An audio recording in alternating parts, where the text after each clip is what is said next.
Hello YouTube, this is Morgan, Airspeed Prime here with my next Star Wars video. This is going to be my next Star Wars movie rewatch video, as we of course build up to the release of Episode 9, The Rise of Skywalker. This time out, we're going to be reviewing Star Wars Episode 3, Revenge of the Sith. I did one 2 weeks ago, 2 last week, now it's time for Episode 3. And you probably know if you've seen my other videos, this is my favorite Star Wars movie, so very excited to go back and rewatch this, and it was as good as ever watching it again. So yeah, I completely stand by what I said, that this is my favorite Star Wars movie. I just think it has everything I sort of look for in Star Wars, and that being that, you know, I like my really big lightsaber fight, and we get a few of them in this movie, including what is absolutely one of the best in Anakin versus Obi-Wan. But this is, I think, some of the best stuff Star Wars has done with regards to character development. Like, I know there's people out there who really think Hayden Christensen didn't play the role that well, but for me, he plays it perfectly in this movie. I think he does an excellent job here. Like, I think you can level some criticism at him for Episode 2, but I think it was always going to be difficult to have to do sort of teenage Anakin, given the way the character is. Here, I think it's just so well done, because you get to see him at his best, basically, at the start of the movie. Anakin Skywalker, you know, the hero of the Clone Wars. He is reaching his peak as a fighter with his Force powers. He is respected by all as being, you know, him and Obi-Wan are this duo. They're legendary because of what they've accomplished over the course of their Clone Wars. And Anakin especially has been getting so many plaudits, and you see that with this opening sequence. Anakin is the hero. He kills Dooku, who he lost to in Episode 2. He saves Obi-Wan and saves the Chancellor, and rightfully so is deemed the hero of this situation. Everything is going right for him. Then he finds out Padme is pregnant, and that's actually a very big positive for him. Then he finds out, oh, he's going to be put on the council. Everything is going well. And then you get basically on almost all of these situations something coming up to, like, help that fall from grace, basically. Finds out Padme is pregnant, but also starts to have the same visions he had about his mother back in Episode 2. This time about Padme, and she's going to die in childbirth. So this huge positive turns into this growing concern for him. And because of the clear-cut development and the amazing setup, he failed to save his mother in Episode 2. He is not going to let that happen this time. And so, just because of what he said in Episode 2, of like, I will even learn to stop people from dying, Palpatine begins to latch onto that. And the manipulation, which was a lot more subtle before, now suddenly is ramped up to 11. And you have Palpatine really teasing that, you know, testing the waters here with Anakin of, is this going to be the time to really break through and get him on my side? Similarly, the council thing also begins to go wrong, and this starts his, you know, distrust of the Jedi Council. And it's interesting to look at it from a Clone Wars perspective as well, that of course, effectively the Council's decision is kind of what meant Ahsoka decided to not come back and so on. And it's going to be interesting to see that in the new season of the Clone Wars.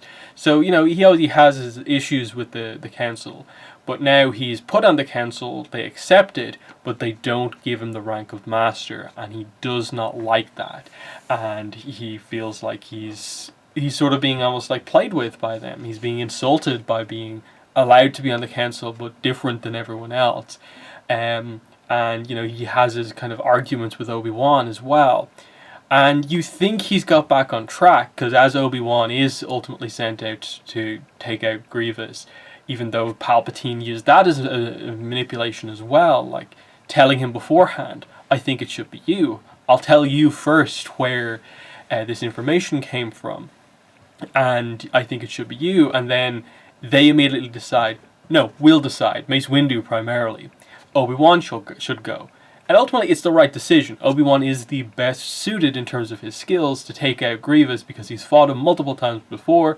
And as we learned in this movie, at the very start, that was Anakin's first time effectively being in the same room as Grievous. So that's an interesting little thing. And yeah, it all builds from him being at his best to suddenly being in the most, pressure cooker, stressed situation he's ever been in. Everything is at risk in his life because of what's going on here. Tensions with the Jedi Council, Palpatine really pushing the manipulation, what's happening to Padme, and him not wanting that to happen. And so, when the big moment happens at the opera scene, the tragedy of Darth Plagueis the Wise, when that story comes out, because it links in so heavily to what Anakin is trying to stop here, what he said in episode 2, it is the thing that really latches Anakin onto Palpatine and means he can't, even if he discovers out who Palpatine is, he can't take him out because he has that information. And this is where obviously, I'd say everyone should read this book, even though it's, not really part of the new canon anymore. They haven't contradicted anything in this book really yet, so, I definitely would highly recommend people check out this book if you want to know the full story of Darth Plagueis and so on. But anyway, great scene referencing that, and Sidious referencing his own master here, telling him this story, that his master was the one who knew all these skills. And then it is interesting when eventually Anakin turns and is made into Darth Vader, when he grants him the title, not right at the end when they make him Darth Vader. He does say, those skills were lost, but we will get them back. So, it kind of highlights that he was manipulating him, he was lying to him, but because Palpatine offers the only path to giving Anakin that power that he wants, it's the path that he takes. And I think that is well done because, like I said, it's a tough task to do this sort of a character who just goes from being in his best ever situation to being at his worst. And I just love the entire way. There's so many scenes that they do, they do the dynamics so well. And you think Anakin's back on track when he, says, "May the Force be with you" to Obi-Wan. He apologizes for his behavior to Obi-Wan, and Obi-Wan responds to that and is just like, "Yes, you're being more mature. In time, you will get what you want. They will grant you the rank of Master. It's just going to take a little bit more time." And then you get into the whole idea of if only Mace Windu had approached Anakin a little differently. If only Anakin's kind of main view of Mace Windu in most of these situations is that he is the guy who constantly holds me back. More than anyone, Mace Windu is the one guy who will always go against me with whatever I do. If that wasn't the only thing that really Anakin sees at times when he views Mace Windu, things would have went differently in the big encounter that happens later on. I think it just the fact that the one guy capable of, out and out beating Palpatine in one-on-one combat is also the guy that Anakin has a bit of a grudge against, it would have went differently. And I that's what I love about this movie. All these dynamics of Mace Windu in the grand scheme of things is a really cool character, but doesn't have that much going on, at least in the movies. Gets a few cool scenes, but it's primarily this dynamic. Even back in episode 1, he was the one who was most against Anakin being trained. You saw that there. You see in this movie constantly him being the one most on edge kind of around Anakin, not thinking, him making the decisions effectively around, we will not do this or that, we need you to do this. All the things that Anakin doesn't want to do are always coming from Mace Windu fundamentally. So when it comes down to it, it makes sense when it happens, that betrayal of he's seeing the guy that he doesn't like, the guy that's held him back, kill the guy who's offering him the chance to save Padme and stuff like that. You get why it happens completely. And after that, once he makes that decision and leads to, I suppose, Mace Windu's death, there's no going back. So let's get into one of the big things in this movie that I talked about at the very start. The action. I love the action in this movie. Just the opening sequence with the amazing battle in space, Separatists versus the Clone Army. You see Anakin and Obi-Wan arrive in. You see their banter back and forth, and you immediately get introduced to the idea that their dynamic is different in this movie. Because Anakin is a Jedi Knight at this point, and because he's on that verge of kind of being a Jedi Master, they're equals now, and it's not so much master and apprentice, here and there. And it's to the point, where when they say, he's like a brother to me, it has impact and weight, because that over the course of the Clone Wars, they have got to this level together where just the two of them crashing into the hangar bay of a ship, they can just do what they need to do. You go back to episode 1, and a very similar situation for Obi-Wan and Qui-Gon. You didn't perhaps have the confidence that the two of them together could have, fought their way through an entire Trade Federation ship and just take it over and crash land it like they do here. But there is the confidence with Obi-Wan and Anakin here, because over the course of the Clone Wars, Anakin you've seen him develop into just this incredible fighter, so confident, Force abilities, lightsaber combat. And then Obi-Wan has obviously molded himself into the ultimate in defense, solid fighter. And that is showcased when they choose him to be the one to face Grievous, the most offensively orientated lightsaber fighter we've kind of ever seen. Of course, the Master of Defense is the one to take him out. And you see the sort of contrast in that opening sequence is just Anakin. Obi-Wan barely plays a role in the fight against Dooku, which is meant to highlight, of course, how much Anakin has grown. But it also kind of maybe makes you think, is Obi-Wan, being surpassed by Anakin here? But it's just that in that situation, Anakin was the perfect one to face Dooku. Dooku, of course, has this very refined duelist style. It's not focused on power. And so Anakin, who has at this point developed into this amazing, powerhouse fighter, Dooku can't keep up with that. And I love the way they finish up this fight. It's always one of those interesting things in a lightsaber fight, especially prequel era ones, how they choose to deliver that sort of finishing blow. The fight is done. How is the final blow delivered? That in so many cases, people criticize these fights for why doesn't he cut him here or cut him here in the middle of all these sequences? But they very much get across the idea that in general, two lightsaber fighters going up against each other respect each other enough to know that they have to sort of break through their opponent's guard and have a clear-cut opportunity before they can strike. And so the one they do here of just Anakin hammering away at Dooku, and then they get into that sort of kind of overhead sort of saber lock, and Anakin sort of spins around inside, so his lightsaber is sort of inside Dooku's, and then he just kind of grabs his arms, kind of pushes them to the sides, and then brings his lightsaber across to cut his arms off. That's a very cool sequence. That feels very like the same idea of how Darth Maul kills Qui-Gon, with the saber kind of hit to Qui-Gon's kind of wrists to keep his lightsaber up and then stab him. Very, very well done. And yeah, it feels like in terms of Anakin versus Obi-Wan at the start of the movie, is Obi-Wan a match? But it's the difference in style. Anakin was the perfect person to fight Dooku. Dooku's style was so refined that he's probably able to get this the edge over Obi-Wan.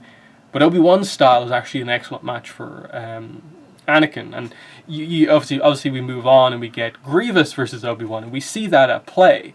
The amount, 4 lightsabers at once, spinning like crazy, powered by a droid. So he's because he's so kind of mechanically amplified, his skills are sort of, kind of on that sort of Jedi level in terms of just raw power.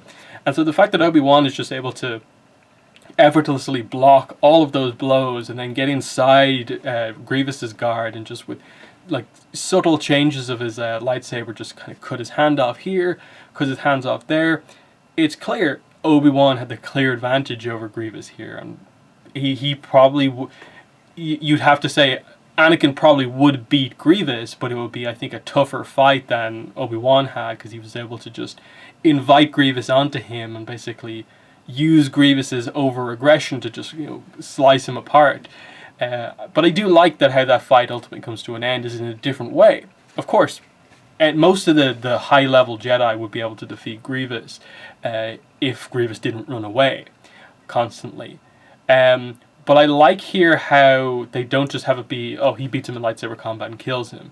That eventually, just because of all the running away and stuff like that, Obi-Wan is forced into a situation where just to end the menace of this guy, he has to use a blaster to do it. And it just that fun thing, how undignified, and he has to do it. So a fun moment, and then there's some nice continuity as well here of like, this is before Order 66, of course. Grievous is trying to escape on his ship. Then Obi-Wan goes back to the clones, gets his lightsaber back. Order 66 comes in. He's blasted away, and the clones are out looking for him. So Obi-Wan realizes the only way to get off is to go back to that area where the secret ship is for Grievous and use that to escape. It's just a nice little piece of continuity that makes complete sense. That the clones might not know that Grievous had that ship there, whereas Obi-Wan did. So that was great. Let's talk, I suppose, next about, while we're on the lightsaber fight, let's talk about Palpatine versus Mace Windu, and I suppose the other guys we had there. So we had Kit Fisto, I think it's Aegon Kolar was also there, and Saesee Tiin. So Aegon Kolar, in the grand scheme of things, like, okay, he's on the Jedi Council, but he's not that great. Even in the Clone Wars, like, we don't get that much of an opportunity to see him really. I think it's maybe one episode or two. Saesee Tiin, what we get is mainly that like he's more of a fighter pilot sort of expert Jedi, but again, Jedi Master, excellent with a lightsaber. Kit Fisto, over the course of the Clone Wars and some of the books and stuff like that, you do get the idea he is highly, highly respected. He's meant to be like the master of like Form 1 lightsaber combat, so it's the most simple form, but he's very good at it. So it gets across how powerful Sidious is by the fact that he's able to just, within the first couple of seconds of the fight, immediately kill Aegon Kolar and Saesee Tiin, and then within just a few more seconds, take Kit Fisto out as well, leaving Mace Windu as the only one capable of fighting him one-on-one. Now, it's one of those ones where like it was always going to be tough to do this, in that I don't think you could have made this into a like 20-minute protracted lightsaber sequence where you have all of them go at each other for like multiple minutes. You did have to have just his immediate reveal to everyone as a Sith Lord with a lightsaber. He has to make an impact, and he has to kill someone important quite quickly. So, Aegon Kolar, it made sense. Probably would have wished they'd maybe done the like Mace and Kit Fisto against him for just a little bit longer. But the idea was to get across that this is the best duelist on the council and most powerful Jedi in so many ways, Mace Windu, versus Palpatine, who we've never really seen fight before outside of Sith Lightning in the originals. And look, it's not the best choreographed sequence because it is two sort of older actors here they're primarily using, but it kind of works because the idea is that the two of them are meant to have very different styles. Like Palpatine with his constant like stabbing and thrusting, he's always going for the killing blow, rather than an Obi-Wan type style where he stays in it for the battle for a very long time.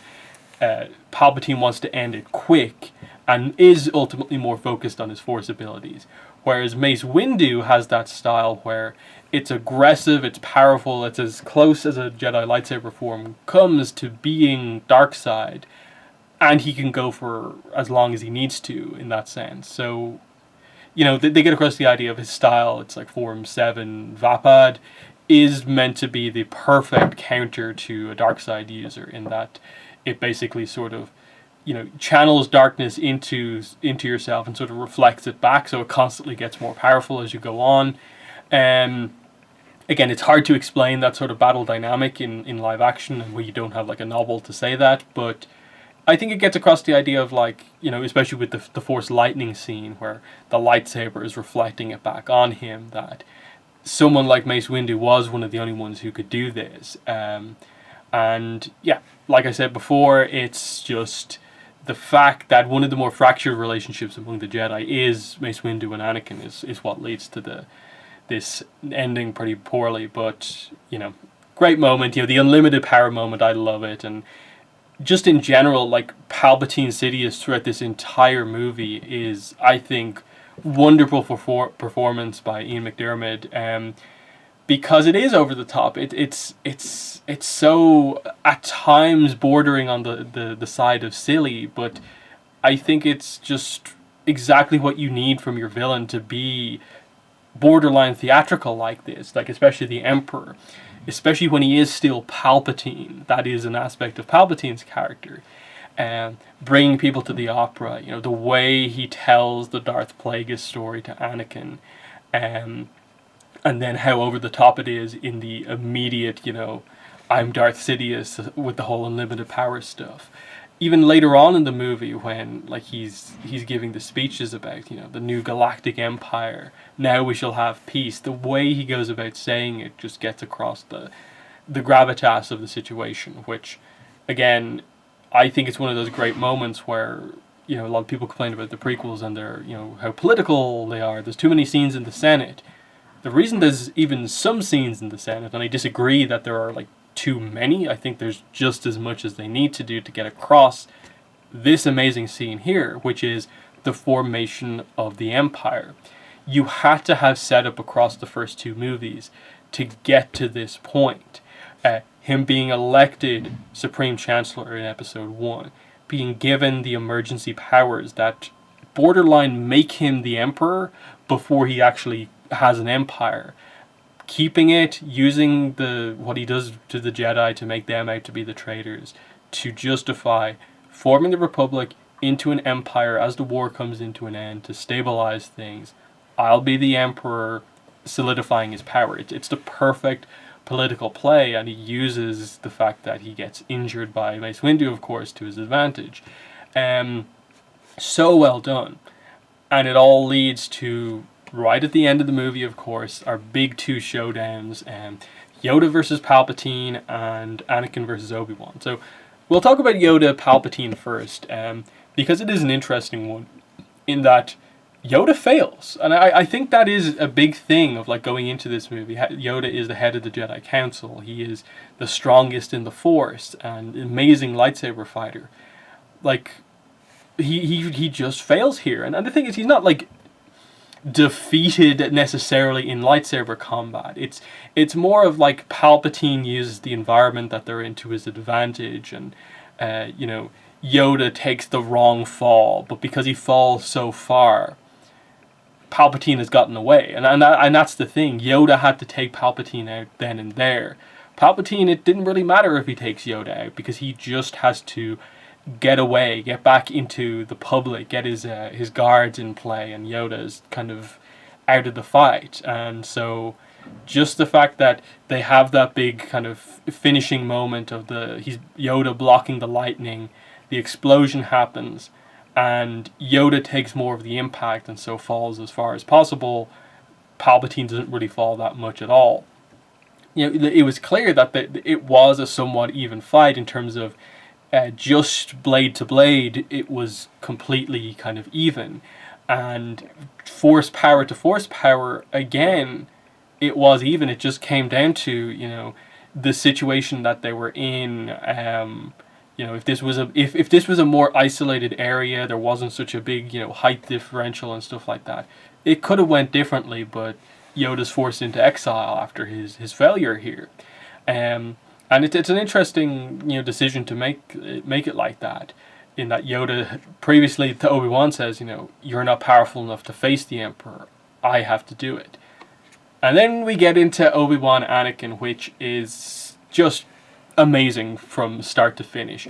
I love the dialogue they have beforehand. You know, Padme coming to Mustafar, that's how Obi-Wan gets there. I like that just before the Obi-Wan Anakin stuff starts, you do get that Anakin Padme scene, and you have her see how far he's fallen. When Obi-Wan talks to Padme just before this, he is trying to get across to her, he has fallen, he's not the same person you fell in love with. You have to help me help him effectively. And she doesn't want to believe it. She doesn't believe he can go that far. But deep down you can tell she knows he can, because he told her in episode 2 what he did to the Tusken Raiders. And so the fact that Obi-Wan says he killed younglings, like, you can tell she is, running through these things in her mind and wants to go to check what Anakin's like herself in person.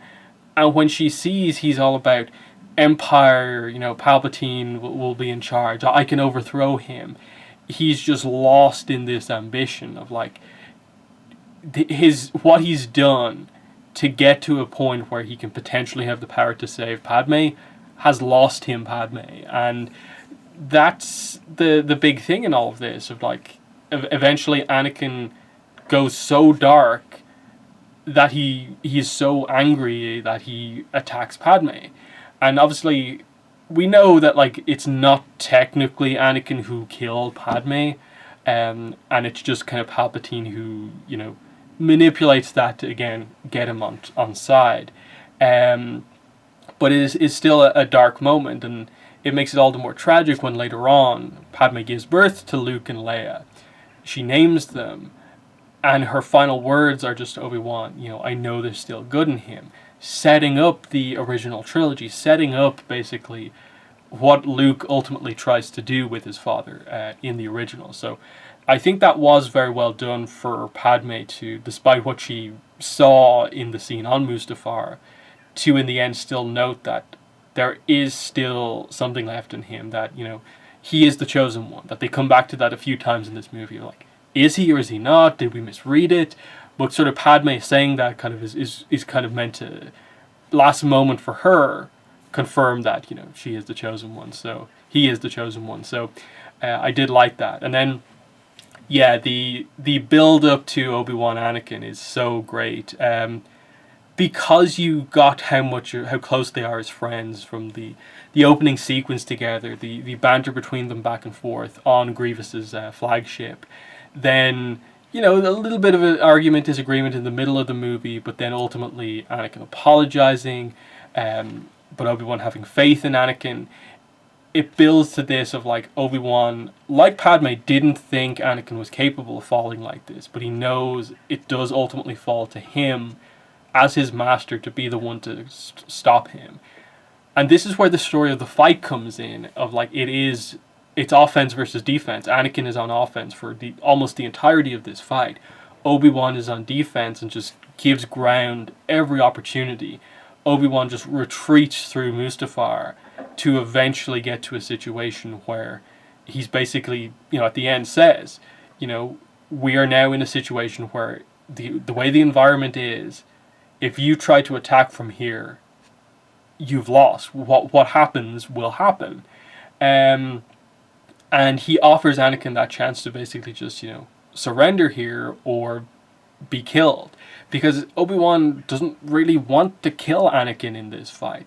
There's only, like, once or twice where in this fight Obi-Wan really goes to strike Anakin necessarily and isn't just defending. But it gets across how amazing the choreography is, like how fast it is between the two of them. If you've seen any of the special features from either episode 1 or this one, you can really see Hayden Christensen and Ewan McGregor just how good they were at doing this choreography. Because it is super quick. Like, about a week or two ago, I did watch on YouTube a kind of slow motion sort of breakdown of this fight from someone who knows kind of sword fighting technique. And because most of that was showing it in slow motion, watching it here full speed was just like, whoa! It's even quicker than I remember, and it really showcases, like, how good this stuff is compared to, like, sequel era fights. Like Rey and Kylo are just do not display skills like this in their movies. And I think they really need to deliver in episode 9. If one of the big focuses is going to be the kind of final Rey and Kylo showdown, they need to deliver on the action there. They need to deliver some good choreography. Like, they can do whatever they want with regards to, like, plot focus type stuff, the sort of running through Mustafar section of, like, what their fight is going to be, the sort of plot part of their fight. But they have to have good fundamentals in the choreography, and I think they need to go back to the prequel style of fighting and just have good strikes, good blocks, making it clear that these are master like lightsaber combatants. Because I think one of the big things is that Rey, Daisy Ridley, she comes across as not being the most comfortable holding the lightsaber and maybe doing some of this choreography. And I think you see that a lot, especially in the throne room sequence in episode 8, which we'll get to that. We'll get to it, but that's probably some of the worst we've seen. This is some of the best here in episode 3. I don't want to go too technical into any of it, but I really like it. They get across the speed, but also the technical aspects of it by having them do it so up close to each other. Whereas in episode 1, there were parts of it that were fast, but most of it was just our first time seeing proper lightsaber fighting that made it so cool. Here, they're doing like really quick, up, down, left, right blocks while being so close to each other. Like the fact that most of their striking was like kind of almost like above their head and stuff like that, like gives you like that in terms of like the actors, like the margin of error in terms of them getting injured doing this choreography was pretty high, because what they did with the prequels was that they just had the lightsaber hilts, and then they just had kind of metal rods basically to represent the lightsabers, so that they could actually like clash against each other and stuff like that. And so they always talk about like in interviews and stuff like that, like if they ever just glancing blow hit someone on like the knuckles, it's like the most painful thing imaginable. So the fact that they just go at it so hard and fast in these sequences is really, really cool to see. I think the only bit that maybe stands out as being a bit like, a bit over the top is just the moment where they do sort of just stand beside each other and just do the saber flourishes and don't hit anything. But watching it here full speed, it is very short. It still, I don't think, works perfectly. I get what they were going for, the idea that they're just going so quick. Because they do transition from doing the typical block sequences, just blocking and attacking each other, to then just like kind of hitting nothing. So it's almost like they just sort of they're in striking each other. They like almost predict where each other is going and just kind of swipe past it and then get back into blocks. I think they incorporate a little bit of the hand-to-hand stuff a bit better here while not going overboard with it. And of course, leading up to the final sequence. Again, like, a lot of people make fun of the whole, I have the high ground so the fight is over. But I think you get the idea that they were going for, is that in that situation, Obi-Wan doesn't win just because he has the high ground.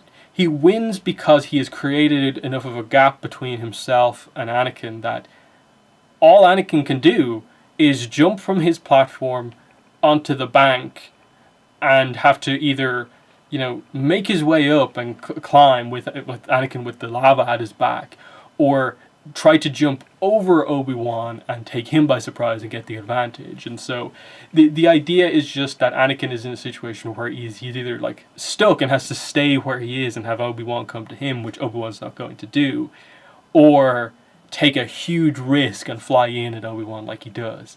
He takes that risk, overestimates his power, and Obi-Wan takes him out. That's the point of the situation. It's sort of the same as Yoda Palpatine, in that the second Yoda falls, he could try to get back up and force jump his way back up to Palpatine, but by the time he does that, Palpatine can just set himself in whatever perfect position he needs to. Like that's sort of what they're going for, that there are those moments in a fight where you can just be in such an unassailable position. You go back to episode 1, and that's what Darth Maul felt. That's why he doesn't have any defense against what Obi-Wan does, because from Darth Maul's perspective, Obi-Wan is done. He's hanging on for his life. He's either going to just eventually get tired and fall, or just try to do some slow climb up and I'll just take him out. He doesn't expect Obi-Wan to do a full force jump, grab Qui-Gon's lightsaber, cut him in half. That sort of thing. In this situation, that's what Anakin tries to do, but Obi-Wan is completely prepared for it. So it's good storytelling across the sort of battlefield type stuff. So yeah, all that is really well done. I suppose I should talk about Order 66 because it is such a big moment in terms of like this is why in the originals there's so few Jedi. It's because this is the event that kills most of the Jedi Order. Anakin leads the attack against a Jedi temple, newly made into Darth Vader, takes everyone out, and then Order 66, the clones plus the droids that are still fighting, take everyone else out. I think one of the more brutal ones is definitely Ki-Adi-Mundi, as, you know, that sort of... You'd probably say he's maybe like third on the Jedi Council in terms of like most respected, and to see him leading his troops into battle, they turn on him, and suddenly the battlefield shifts, and it's just him in the middle of a bridge, separatists over here, clones on here, both targeting him. It's just like he had no chance whatsoever. The same with most of the ones that were on like vehicles or flying. They're leading their troops into battle, so even if they predict that something bad is happening, there's only so much they can do to dodge these type of things. And that's why you see like Plo Koon go down and stuff like that. And especially after seeing the Clone Wars and getting to see more of these Jedi Masters, it is brutal how this just happens. That, you know, these heroes who, in the right situation, can control a battlefield are just immediately just taken out like that. It's super brutal, and I love the music that plays during it, and it gets across that this is a huge turning point. That like this is the Revenge of the Sith fundamentally in terms of Jedi versus Sith. Here is the Sith killing most of the Jedi, and the situation that we had to get to make it happen. It was so well done in terms of big storytelling. And the problem is that, like with the sequel trilogy, we don't have anything like this. We don't have a plot that's really gone from 7 to 8 and will resolve itself in 9, because it seems like 9 is just going to bring back Palpatine and do what it needs to do, whatever. So I'll always give this movie a ton of praise for being able to do that. I think that's most of what I want to say here. It's just one of those movies where, like, I really have very little criticism to say about this. I think it's well done. I think this definitely is the prequels, the one that suffers the least for any sort of acting type stuff or weirdness or anything like that. Because, you know, I get some of the complaints about episode 1 with Jar Jar, even though I acknowledge I never really had a problem with him. But I get maybe he's a little overused in the movie. Episode 2, you know, maybe Hayden Christensen as Anakin is a little whiny, even though I understand what they're going for here. Here it's just pure, like, theater is probably the best way to say it, because ultimately, you know, Star Wars uses some very, classic style storytelling in what it's doing. Like, the fact that some of the big sequences here are ultimately, like, Palpatine and Anakin talking at an opera is... It just gets across the idea of just the theatrics of what's going on here in terms of the Romeo and Juliet-esque nature of, you know, Anakin and Padme's relationship, and what happens with just this relationship ultimately, like, tearing so much apart in a way. I just think it works so well. Action in Star Wars has kind of never been better than this, and yeah, I just hope the new movie Episode 9 takes some cues from Revenge of the Sith as a movie that ended a trilogy very, very well. And at the time, this was also the movie to obviously end 6 movies effectively, even though it's obviously 3 compared to 6, but you get the idea that, like, up until Episode 7 was announced, this was the last Star Wars movie for so long. And I think most would agree that, like, they managed to bridge the trilogies very well with this one. But yeah, that is my review for Revenge of the Sith. That ends our review of the prequel era stuff, and we move next week into Episode 4, A New Hope. Star Wars movie number 1 to be released, and it's going to be fun. It's been a while since I've watched the originals, so it'll be fun to go through them again. But yeah, that's been the video. Thanks for watching, and bye.